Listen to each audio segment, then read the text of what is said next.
What's up, everybody? Welcome back to the Draymond Green Show. This is a special episode. It's our 60th episode. I feel like every 10th episode, you kind of feel like you're getting somewhere, like the library is growing for content for you to go check out. If you've missed some along the way, you can go back and check them out, especially the interviews. Those, on a day-to-day, we may be talking about things, games, where you're like, all right, I don't need to go back to listen to that. But the interviews will be good 5 years from now. It'll be good 10 years from now. So you definitely go back and check those out.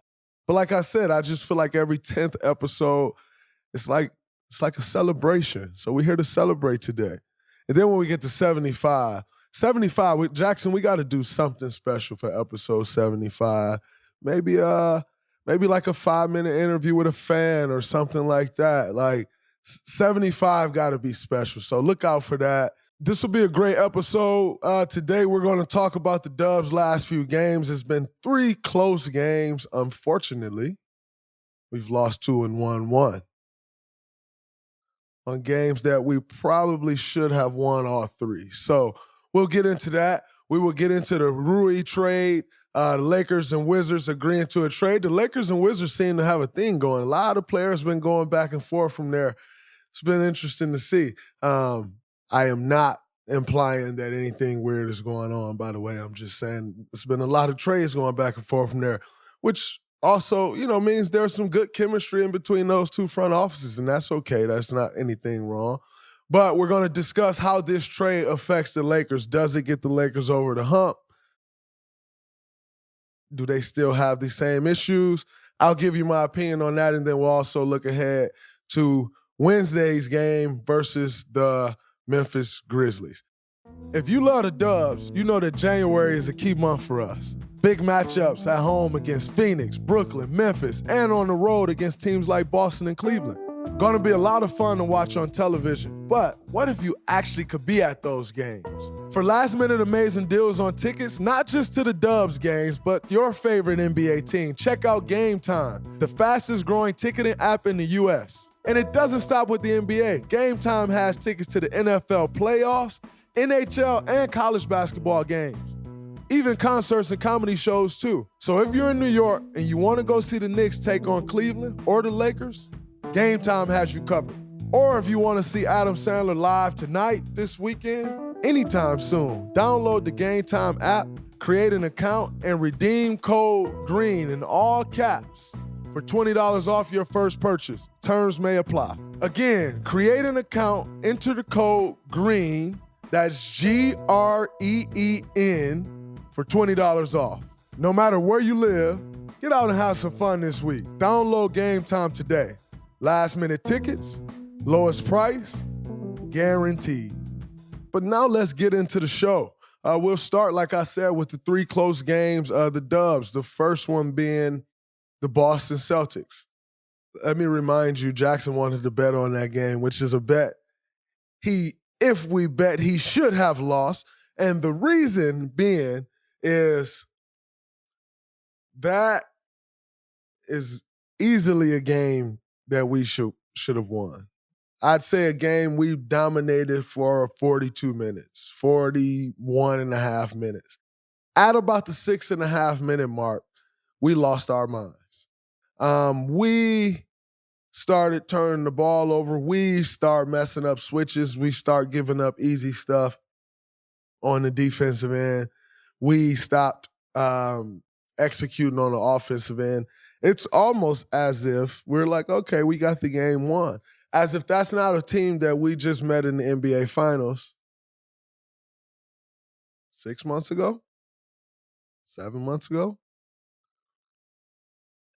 Meaning they're not quitters. You don't get to the NBA Finals if you're quitters. Never going to lay down. That game means too much to lay down. And not that it means more than one game in the win or loss column on the score sheet. I mean, on as far as the records go. But it just meant so much more from a standpoint of, you think that's a team we could meet in the NBA Finals again. And you think mentally what that does if you dominate them in the NBA Finals, win 3 in a row, You then dominate them on, I think it was December 11th-ish, the last time we played for the first time this year.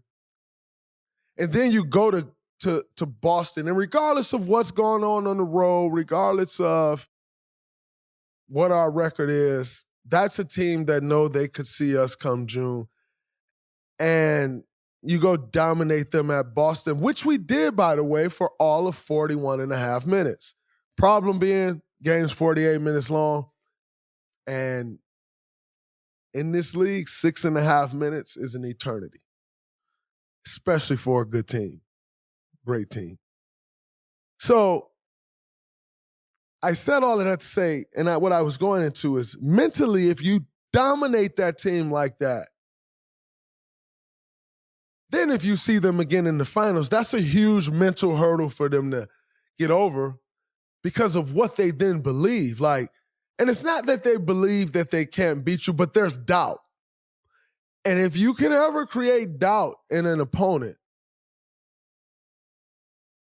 it's half the battle because the mental is so important to the battle. And so what that win could have done for us, looking much further than our 500 or right around 500 record, is mentally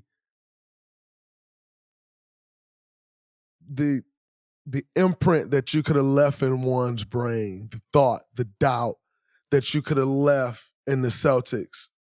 And like I said, not that when you meet in June, that means anything more than they have another hurdle on top of beating us, the actual team in basketball.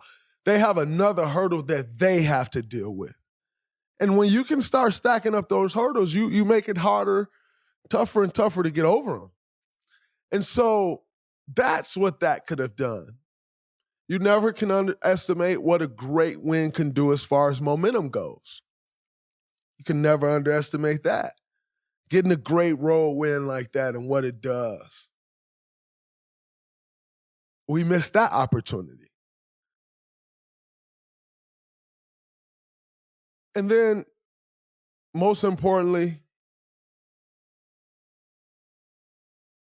how we carry ourselves as champions. You don't want to give games away. Great teams don't give games away. And that leaves a nasty taste in my mouth because that's something that we were doing earlier in the season. And to play a game like we played in Boston and then do that again, where's the growth? And so that's what we have to figure out is where's the growth? Okay, maybe you did do something early in the season, blow a game in Charlotte, right? Blow a game in Orlando. But where's the growth? And that's what we have to figure out as a team. We roll into the Cleveland Cavaliers, which for me, a little bummed that we didn't get the opportunity to play in Cleveland because, as you know, that's always a special place to play. Just the history that we've had in that building, the moments that we've had is always very nostalgic. And then also for the Cleveland Cavaliers to have a good team again and to go in that building and play against them. Last year we did, but they're even better this year and they've grown even more. A little salty, didn't get the opportunity to play in that game, but in saying that, for a good reason. But our young guys went into Cleveland and got it done. Ty Jerome, incredible game. Ty Jerome had 22 points and I think 8 assists that game. Jordan Poole, 32 points that game. 8 threes, 7 or 8 threes he made. To see those guys go out there, Jonathan Kuminga's first game back from injury, had a great game. Really good game. Really good game. Didn't shoot the ball particularly well, missed some finishes, but that's all a timing thing, right? Like your first game back. But he was impacting winning. And that was actually beautiful to watch.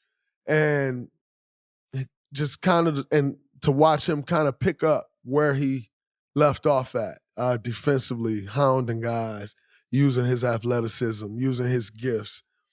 Incredible to see JK back. J Mike came back. I think J Mike had 3 threes against the Cavs. Really well, really good to see J Mike back. Definitely, for both of those guys coming back, add some length for us and some depth on the front line. So it was great to see J Mike back and have a great game as well. Dante DiVincenzo, incredible game. So just to watch, the young guys, Anthony Lamb, good game, knocked some shots down. To watch the young guys put it together, called him MPJ. I actually just had finished reading a story about MPJ. PBJ came in and hit some big shots. So just to watch the young guys, I think, and speaking of growth, a month ago, we couldn't win that game. And so just Moses had some great minutes. So just to see the growth in the young guys, to understand, okay, we can go out and win a game like that now. That was huge. And that was good, and that was great for their confidence. And again, another one where you're like, oh man, good win. We can build some momentum off that, right? Yes, of course we can. We roll into our first home game back from the trip, dominating Brooklyn. Completely dominating them. Go up 17 in the first half, up 12 points, comfortable lead. Play well in the third quarter. Actually, come out of halftime and it all started to go downhill. We've struggled coming out of halftimes this year. Same old story. And so, again, another issue that where's the growth and when do we correct the issue? That's what we have to figure out. But, let's just speak about the game. Kyrie Irving had a really, really good game. Quite frankly, for me as a competitor, to see Kyrie Irving back on the floor and thriving, as talented as he is and what Kyrie Irving brings to this league, I think is absolutely amazing. I obviously had the opportunity to play against Kyrie Irving in 3 NBA finals. Yeah, 3 NBA finals. And just his skill set, absolutely incredible, absolutely amazing. And he caused a lot of issues for us, willed those guys back. And ultimately they ended up taking the game. I thought Claxton played a really good game, just playing his role, getting drop-offs, putbacks, rebounded the basketball well, and really, really defended really well. That team switches 5. And I didn't think we did a good job of, if you just bring it down, get us, run a pick and roll and get a switch, he's really good at that. He can move his feet, uses his length well, he's bouncy, quick. I didn't think we did a good job of putting him in situations with all the switching that they're doing that's uncomfortable for him. And there are some things that we could have done to make him uncomfortable as opposed to just running ball screens and getting the switch, because that's what they do. They're used to that. So can you attack them and make them guard things when they switch that they're not comfortable doing? And we did not do a good job of that at all. I just felt like we were sped up. I think there are times in a game where you have to realize when you have to adjust. And initially that was working, and then you have to adjust and maybe go to a different style of offense, at some point in the game if they start to figure that out. And that's on me, because I'm usually our coach on the floor, if you will, to kind of work through those things. And I have to do a better job of getting us slowed down. We were so sped up that the things that we could get to bother all of their switching, we never got to. And so I did a poor job of that, and I have to do a better job of that. But we scored enough points to win the game.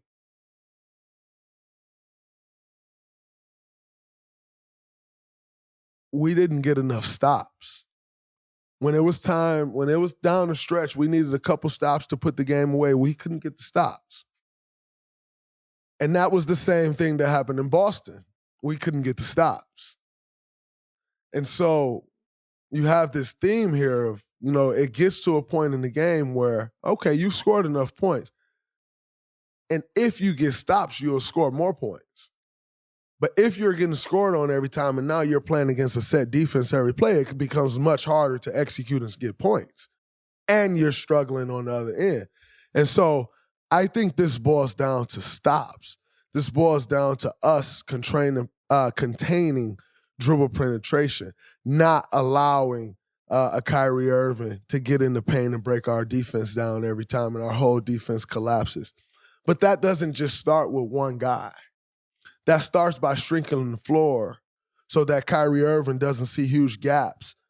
Because a ball handler like Kyrie Irving, I don't care what defender you put on him, he's going to get past the first defender or get an advantage. He's that good of a ball handler. Like, there were a couple times where he lost the ball where I normally, like, I'm getting that steal. And, like, you go to reach for the steal, and that's just when he got you because his handle is insane. It's like the best part of his handle is once he loses it, at least when you think he's lost it.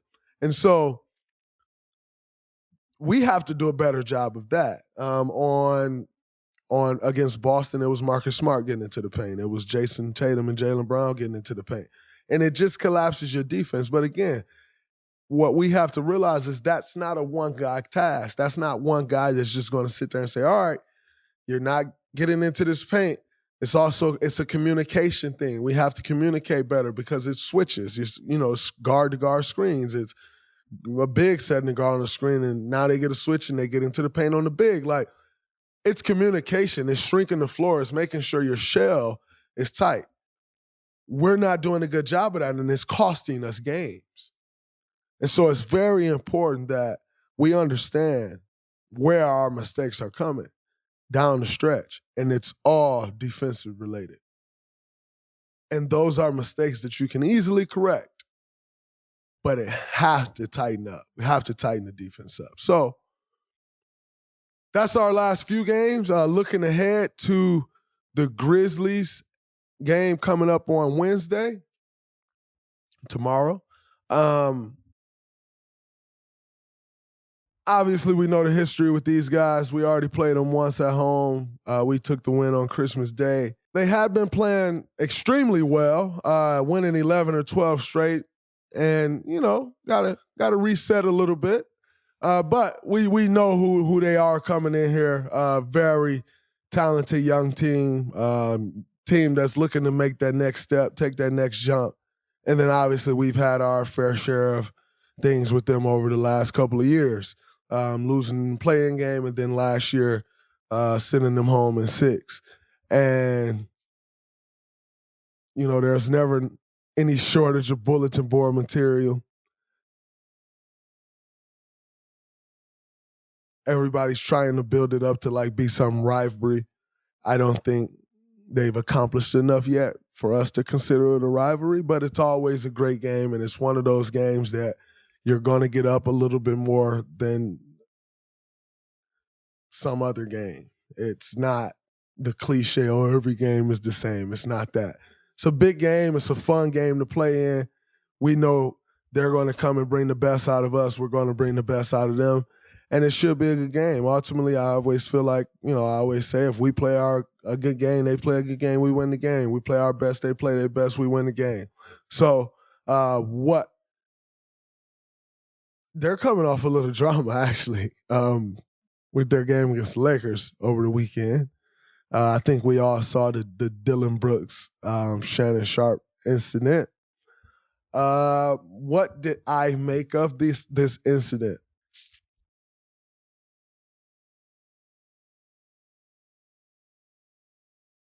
I saw that Dylan Brooks said, if that was just a fan, they shouldn't be allowed. It's Shannon Sharp, bro. Shannon Sharp coming back in the game. I get it. And, by law, is that true? Yes. But it's not true. It's one of those, unwritten laws where it's yeah, bro, Shannon Sharp can come on the sideline and talk junk and, whatever.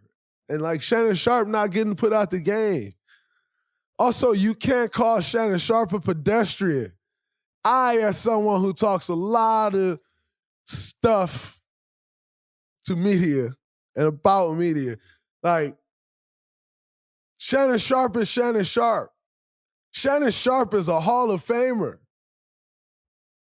But this is also the same guy who like called them a dynasty. So I guess the exaggerations be a little out there, and I get it. But like, you can't call Shannon Sharpe a pedestrian. I'm sorry, but Shannon Sharpe is one of the greatest tight ends in the history of football. And he's turned into an incredible media personality. You just can't really refer to Shannon Sharpe as a pedestrian, because what that does is it make you look like a pedestrian. Because people immediately then say, well, what have you done? And then they line up the things that you've done and line them up next to Shannon Sharpe. And like, you're still in the middle of a career, but quite frankly, there's no comparison to like Shannon Sharpe. Like Shannon Sharpe is like literally one of the greatest tight ends of all time, stamped by his Hall of Fame orange jacket. I'll give Dylan Brooks the benefit of the doubt and say he's probably just watched Shannon Sharpe talk on TV, and because he's Canadian, he don't quite know Shannon Sharpe, and he's younger. So maybe he don't know Shannon Sharpe to be the great tight end that I grew up watching with the Denver Broncos and then the Baltimore Ravens. I'll give him the benefit of the doubt and say, okay, he don't understand that. I hope that's the case. Because other than that, calling Shannon Sharpe a pedestrian, either you're misinformed or you're being super emotional. And neither is good. So that's my take on the incident. What happened, I don't really care. But you got to know Shannon Sharpe not getting kicked out. And you got to know Shannon Sharpe is not a pedestrian. Shannon Sharpe is like, yeah. So try not to do that one again. I was also very happy to see T and Shannon Sharpe hugging it out, talking it out like men do. As you know, the media will never show that. That's something you got to scroll through Instagram and find, because it's not controversial. And who wants to see the two guys make up and talk and do things the right way and say, hey, man, we just had our disagreement. We had our difference or whatnot. But now we good and we worked this out and kept this amongst men. I respect that. I love it. Job well done. My black brothers, much appreciated. Something our young children and young men need to see. Like, you can have a disagreement, you can have your differences. It's okay to talk it out, and it's all good. And by the way, that doesn't mean whatever they didn't see eye to eye on after that conversation, they still didn't see eye to eye on it. That doesn't mean that. But they made it right, and I respect that. Respected them two brothers. Last but not least, before we get out of here, the Rui trade between the Los Angeles Lakers and the Washington Wizards. Washington Wizards are sending 3 second-round picks. The Los Angeles Lakers are sending 3 second-round picks and Kendrick Nunn to the Washington Wizards. The Los Angeles Lakers are getting Rui Hachimura back in the trade. What do I make of this trade? How, as they say, grade the trade? I would say the Lakers won the trade. Not because I actually think Kendrick Nunn is going to go to Washington and play well. I think Kendrick Nunn is going to go to Washington and rediscover the Kendrick Nunn that we saw in Miami. And there's an opportunity for him to do that there. So I would say look out for that. But as of right now, as it stands, the Lakers won the trade for the right now. Why do I think that? Because the Lakers kind of have a log jam right there in the point guard spot with Dennis, Pat Bev kind of being that in-between, like, point guard, defender, two, not really a two point guard. Anyway, And it just wasn't working out for Kendrick Nunn. He missed all last year. I think their patience had worn thin, so he could never really solidify himself in the rotation. Oh, and then obviously you have Russell Westbrook.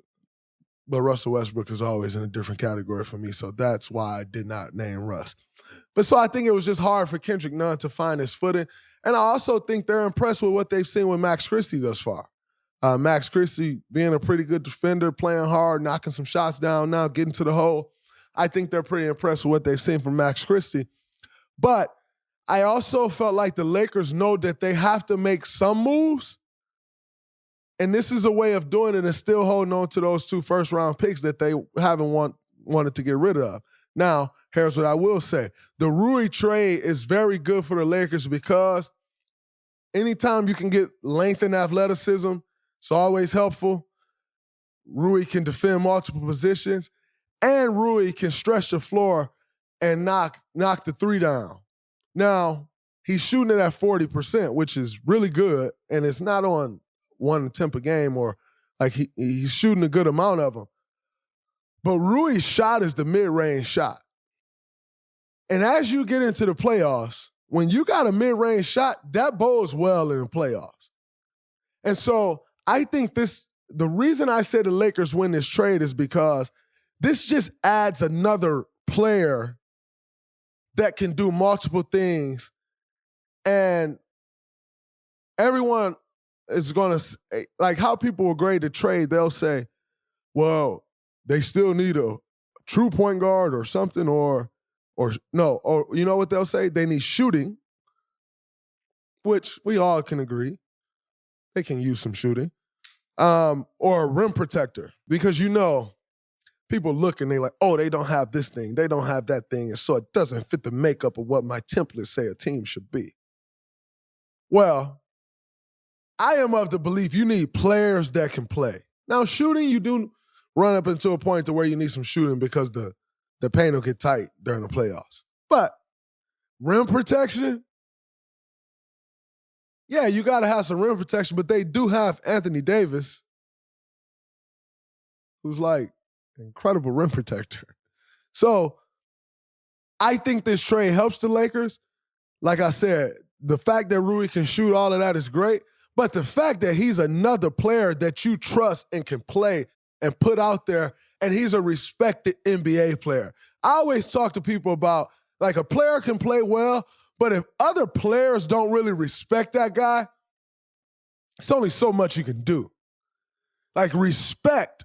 Like, when I look on the other end of the floor and I'm like, okay, I respect that guy, that plays a big part in being successful in the NBA. And people don't understand that. And so for them to add just another respected guy, a guy who has a skill set, can defend, do the things that Rui does, I think this is a great trade for the Lakers. You hold on to those picks that you want to hold on to.